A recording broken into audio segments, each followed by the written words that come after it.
Question 4a. Jessica is studying the relationship between hip girth and thigh girth for adults who are physically active. She takes a random sample of 11 people from a very large data set. The results are shown below. Part A, Jessica notes that for the thigh girth data, the lower quartile is 49.5 and the upper quartile is 64. Part I, show that 87.2 should be classified as an outlier for T. All right, so you need to remember the way to decide whether something is an outlier, which is it's at the top end, it's an outlier if it's the upper quartile plus 1.5 multiplied the interquartile range.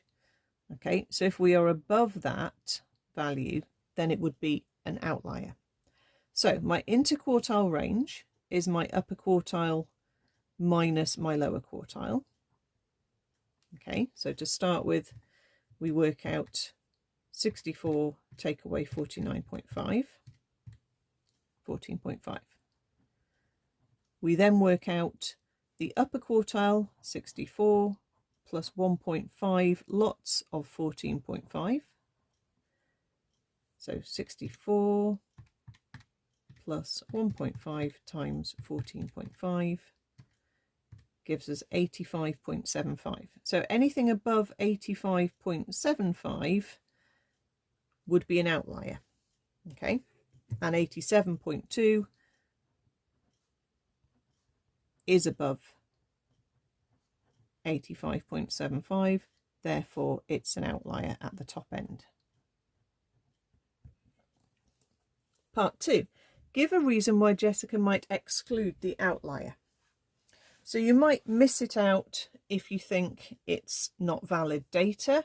There might have been an error. It might distort the calculations, and if that happens, then you're going to come to wrong conclusions about the population. Okay, there's various reasons that you could say. So I'll just say that it's possibly an error.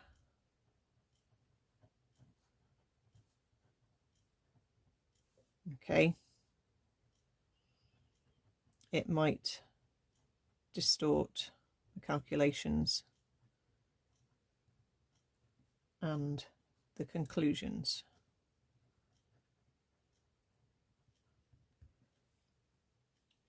Third part, give a reason why Jessica might include the outlier. Okay, well, it's only just an outlier.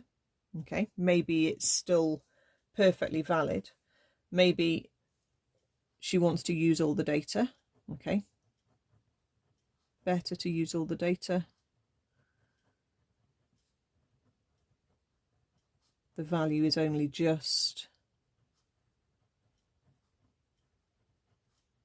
an outlier. So for that reason, it's probably not an error.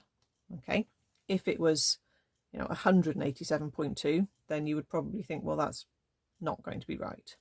Okay.